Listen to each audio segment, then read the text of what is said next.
Hello ladies and gentlemen, boys and girls. My name is Mr. Du and you are welcome to Mr. Du Scienceworld. And today we're going to talk about the equilibrium constant.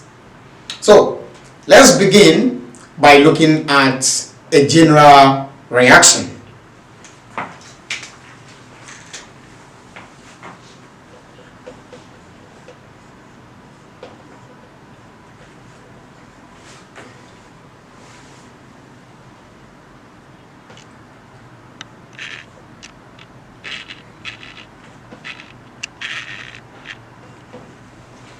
Alright, if I have this as my general reaction and we want to look for the equilibrium constant, which we refer to as the Kc in short.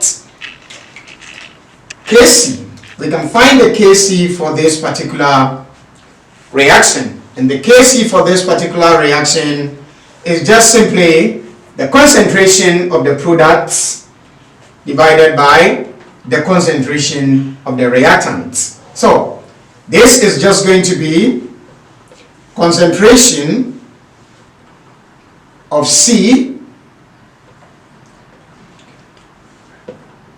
multiplied by the concentration of D divided by concentration of A multiplied by concentration of B. But now take note here, this is not just the formula. The coefficients which are there will become an exponent in the formula. So here we have C, and C, there is a small c, this is a capital C, small c. So the small c is the coefficient in this situation, therefore that becomes the exponent. So this is concentration of C, okay, exponent C multiplied by concentration of D, exponent D divided by concentration of A, exponent A multiplied by the concentration of B, exponent B. This is the expression for finding the Kc, which we call equilibrium constant. Now let's try and do some analysis here and see. If you look at this expression that we have, this is just a fraction. Let's try and look at the relationship between the Kc value and the concentration of the reactants. Okay, so let me just try and put it here so to make it very easy for us. This can just simply be as concentration of products divided by concentration of the reactants. So we want to look at the relationship between the Kc and the concentration of the reactants and the Kc and the concentration of the products. If you look at this expression, you can see that this and that have a direct relationship. If you have a direct relationship, simply implies that if the concentration of the product increases, the Kc value is also going to increase. Which means wherever we have any reaction and more products are formed, it simply implies we are going to have a higher Kc value. And then let's look at the relationship between the reactants and the Kc value. We can see the Kc value and the reactants, they are having what? An inverse relationship. Which means that if the concentration of this is increased, if the Kc value is high, it means that the concentration of the reactant is going to be what? Lower, or is going to decrease. So what does this mean? This simply implies if the reactants, the concentration of the reactants increases, then the Kc value will decrease. So in any given reaction where we are producing more reactants, what will happen is that the Kc value is going to be what? Lower. So a higher reactant, a lower Kc value, more products, higher Kc value. That is what we have to take note of.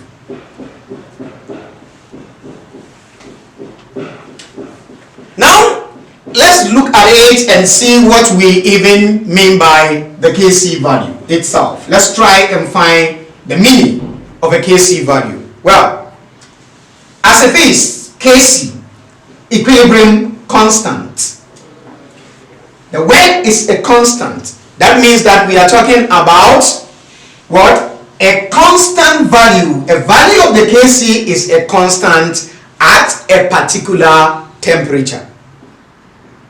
The value of the Kc is a constant at a particular temperature. What does that mean? This simply implies that any change in temperature is going to affect what? The Kc value. So if there is an increase or a decrease in temperature, that is also going to cause a change in the what? In the Kc value or the equilibrium constant. Okay. Now, these changes happens according to Leter's principle, and we spoke about Leter's principle in the last video. So let's look at this and see with an example. If it happens that an increase in temperature causes the equilibrium position to shift to the right, an increase in temperature is causing an equilibrium position to shift to the right. This simply implies that more products are formed. And if more products are formed, what will happen to the Kc value? It means the Kc value is also going to be what? Higher. If it happens that there is a decrease in temperature such that the equilibrium position is shifted to the left, that is, more reactants are formed, then it is expected that the Kc value should also do what? Should decrease. So, the shifting of the equilibrium position can be caused by a change in temperature.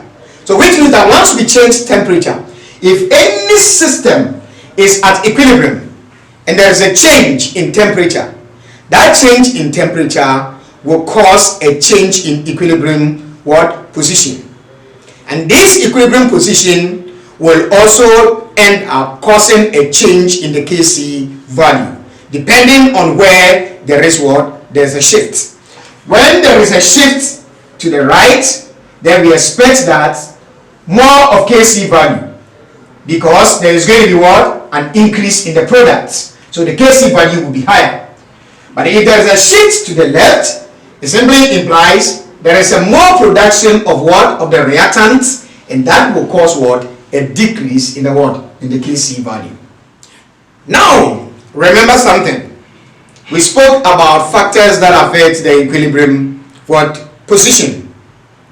And we said temperature is one of the factors that affect the equilibrium position. We said the pressure can also affect the equilibrium position. Alright. Since we have spoken about these factors, let's try and look at what? The reagents. If it happens that the reagent is a solid or is a liquid, then we take the concentration of the solid or a liquid to be what? To be 1. So if it is 1, then automatically it does not affect the what? The Kc value. Therefore, when we are calculating for Kc value, solid and liquid are not included in the what? The Kc value expression. So, this expression that I have written here, let's try and make it meaningful to you. This expression that I've written here, if it happens that this is solid, this is a gas, this is liquid, and this is say gas. Let me just end it there. You're looking at the phases.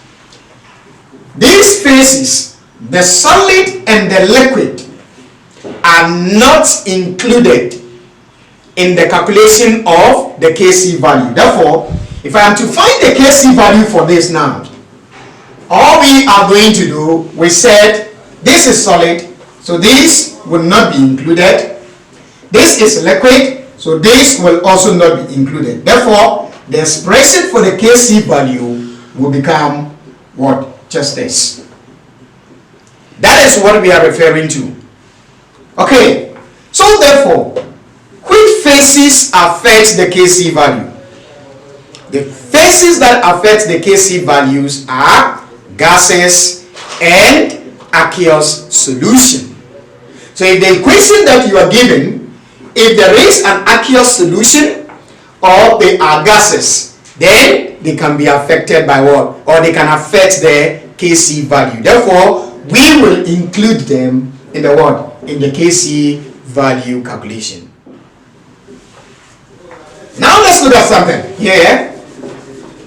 We can talk about different types of Kc values, and that is what I call special Kc values. And we can talk about a special Kc value. We said it is what? Kc. We can, if we are dealing with acid, we can call it what? Kc, but we'll call it what? Ka. So the Kc is the same as Ka because Ka is a special Kc. And then we can also look at it. This is for acid. So we can also have for base. So we can have what? Kb as well. Equilibrium constant of what? Of bases. Equilibrium constant of acid. We can also have what we call Ksp. That is when we are dealing with what? Solubility. So if you're looking at the solubility of substance or solubility of substances, then we can talk about it what? Ksp. And the next thing that we can talk about is we can also talk about what? Kw, which is the word ionization constant for water. And that is what we'll be looking at some other time in some subsequent videos that will be coming. We'll be looking at all these special cases. But for now, in this video, we are only interested in looking at this Kc itself. Alright. So I said Ka is equilibrium constant for acid, Kb equilibrium constant for bases, Ksp equilibrium constant for solubility, and then the Kw is the equilibrium constant for ionization of water. Okay, now let's look at calculations that involve the equilibrium constants. If we want to do the calculations, there are two types of calculations that we can be given. We can be given a situation where, one, all the information that is needed for the calculation is given. That is, we are given the initial concentration, and we know the ones that also reacted, or the number of moles or concentration that are used up, and then we know the equilibrium concentration as well, and then we can calculate for what? The Kc value straight away from there. So all important information needed is given, and then the only thing that we need to do is just to straight away calculate for the Kc. We're going to have another situation, which is situation number 2, where we are being provided with some information, or sometimes you are given the Kc, and we are to determine the equilibrium constant, or we are to determine the what? Maybe the initial concentration. So we can find the equilibrium concentration, or we are looking for what? The initial concentration, depending on which we are given, whether given the Kc and given maybe the initial concentration, and we are to look for the equilibrium concentration, or we are given the equilibrium concentration and we are given the Kc value, and we are to look for what? The initial concentration. Whichever way that we are given, we can do the calculation by just taking a very good care of the information that we are given and then doing the calculation the way we have to do it. Let's look at some situations. We can do this by making use of a tool that we call the ICE table. ICE table. So we can make use of the ICE table in dealing with the calculation of the Kc. What does the I stands for? The ICE table, the I stands for the initial concentration. And then the C stands for the equilibrium, the C stands for the change in the concentration. And then the E stands for the equilibrium concentration. Remember, I said the I is standing for the initial concentration, C is standing for the change in concentration, and then the E is standing for the equilibrium concentration. Now, let's look at it and see. You can see that in each of these, when I made mention of the expression of the Kc, we said it is the concentration of a product divided by concentration of reactants. Okay. Remember what I have used here is a square bracket. And in chemistry, this square bracket speaks to us of concentration. So, once we see this square bracket in chemistry, it means we are talking about concentration.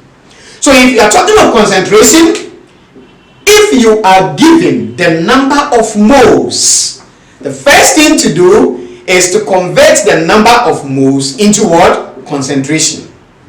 And that should be something that you are aware with. Because if you remember, we said number of moles can simply be the what? The mass divided by what? The molar mass. So with the help of this formula, we can just, if we are given the mass, I can find the number of moles, I can find the what? The molar mass. So if I'm given the mass of the substance, I can easily find the what? The number of moles. And once I find the number of moles, I will convert the number of moles also into what? Into the concentration. What is the connection between number of moles and concentration? Well, we know that concentration is always or is equal to number of moles divided by what? The volume of the substance. So, once I know this formula, I can also find out what? The concentration. Be it initial concentration or a change in concentration or the what? The equilibrium concentration. We can easily find that. Okay, so I'm giving mass of the substance, but I need the concentration. So I need to change that into this. We can either use this formula number 1 first and then later use formula number 2, or we can simply just substitute this into this, and that will just give you C is equals to M into what? Into V capital M. Where this small m is the mass of the substance, V is the volume of the substance, and M is the molar mass.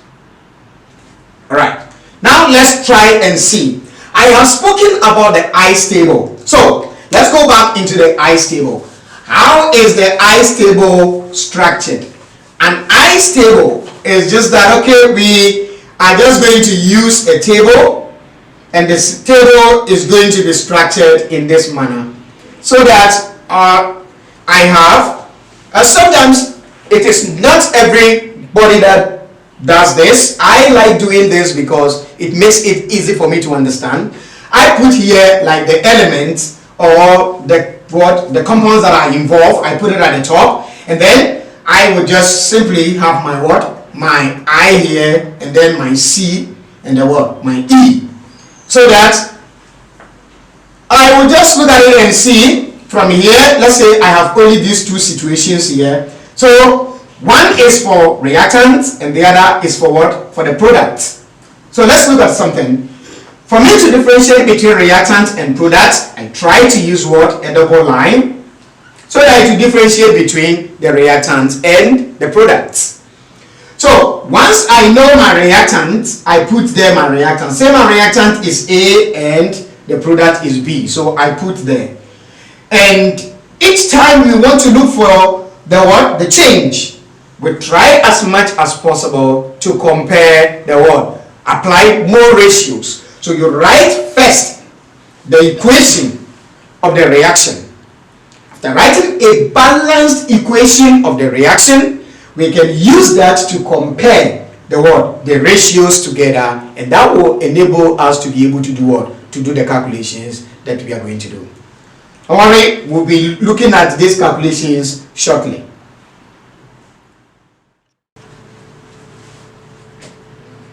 Okay, so let's begin by solving some questions. Question number 1.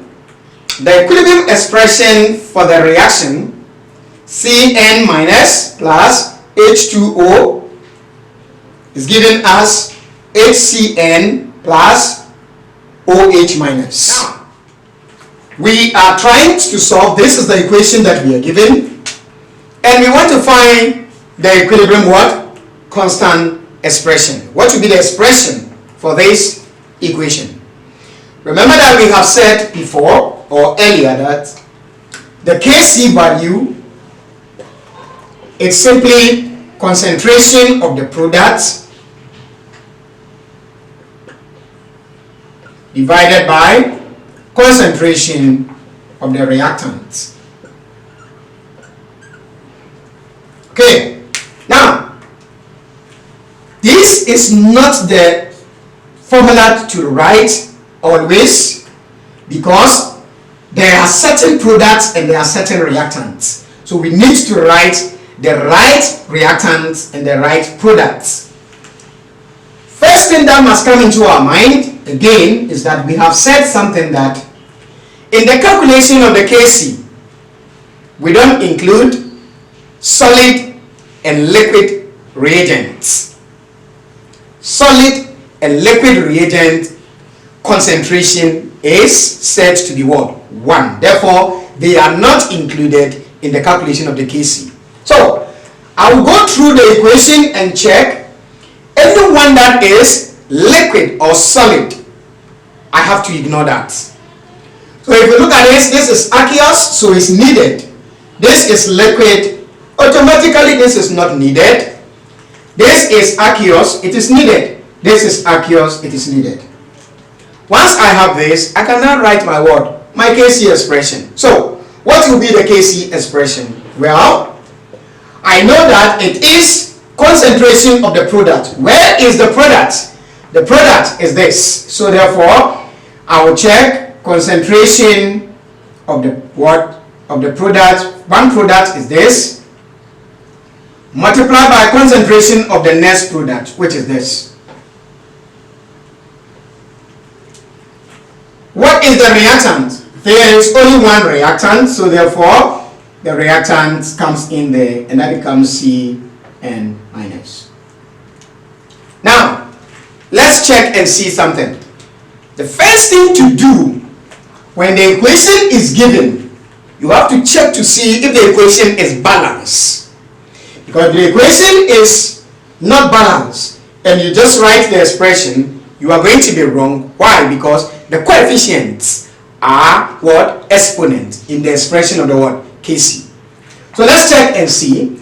Cn is 1 and Cn is 1 also here, so it's balanced. H2, there are two of them. Oxygen is only 1 and it is only 1, so it means this equation is already balanced. Therefore, each of them, their coefficients are 1, 1. Well, you can write 1 here, and 1 here. Nobody is going to penalize you for writing 1 there, but it is not something that, it doesn't look beautiful as mathematics is concerned. So when we have the exponent or the coefficients to be 1, we don't write the that 1 as as an exponent to make it look more beautiful. Because remember, when ladies finish bathing, they try to beautify themselves by making some makeup. So the makeup I do there is by removing that 1 there, and now it looks more beautiful. Alright, so the Kc expression is what is here. That is the Kc expression, which is this. Let's look at question number 2. Okay, so we said for us to do the calculation of the Kc, I said there are 2 different types that we can have, or 2 different situations that we can have. So for the second type of the calculation, it helps to break the question down as follows. So like if we consider the following hypothetical situation, like a small a capital A being aqueous plus b, small b capital B being aqueous, the equation that we have here, if we have such equation, to start here, you will record the moles of the starting substance. That is, most products will always start at what? At 0 moles. Now, let me explain what I mean by that. Look at it. If you are doing the calculation on the ICE table, most of the cases, the product, because we have just put the reactant into the what? The reactant system, no product has been formed. So we say that the product is what? Is 0. So it is only when we are looking at the reversible reaction that most cases the product will not be what? Be 0. But in most of the cases, our product is going to begin with what? With a 0 number of moles, or 0 concentration of reactants. Of the products. Now, reacted or deformed, which I call it the C. The reacted applies to a reactant, and a formed applies to what? To the products. Molar ratios can be used in this step. As I said to you, that each time you want to do the calculation, we compare the what? The molar ratios. And that is why it is important. The first thing to do is to write a balanced equation for what? For the given reaction. The equilibrium. What does the equilibrium speak to you of? Equilibrium for reactants. This is the moles at a start minus the moles reacted.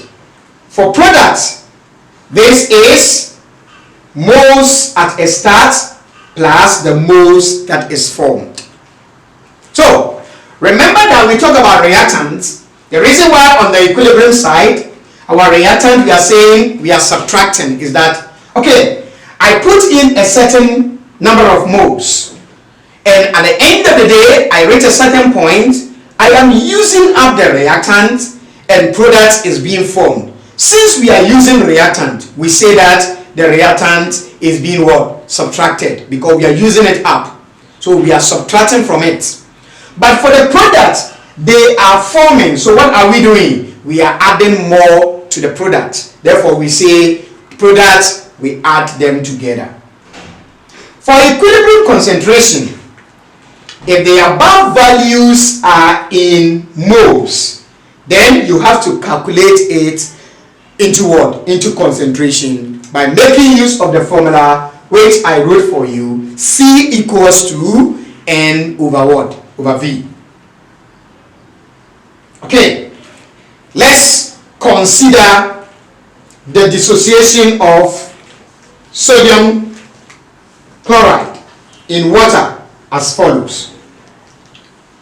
Once we are talking about a dissociation, we are talking about what? A separation where the molecules, the atoms are breaking up.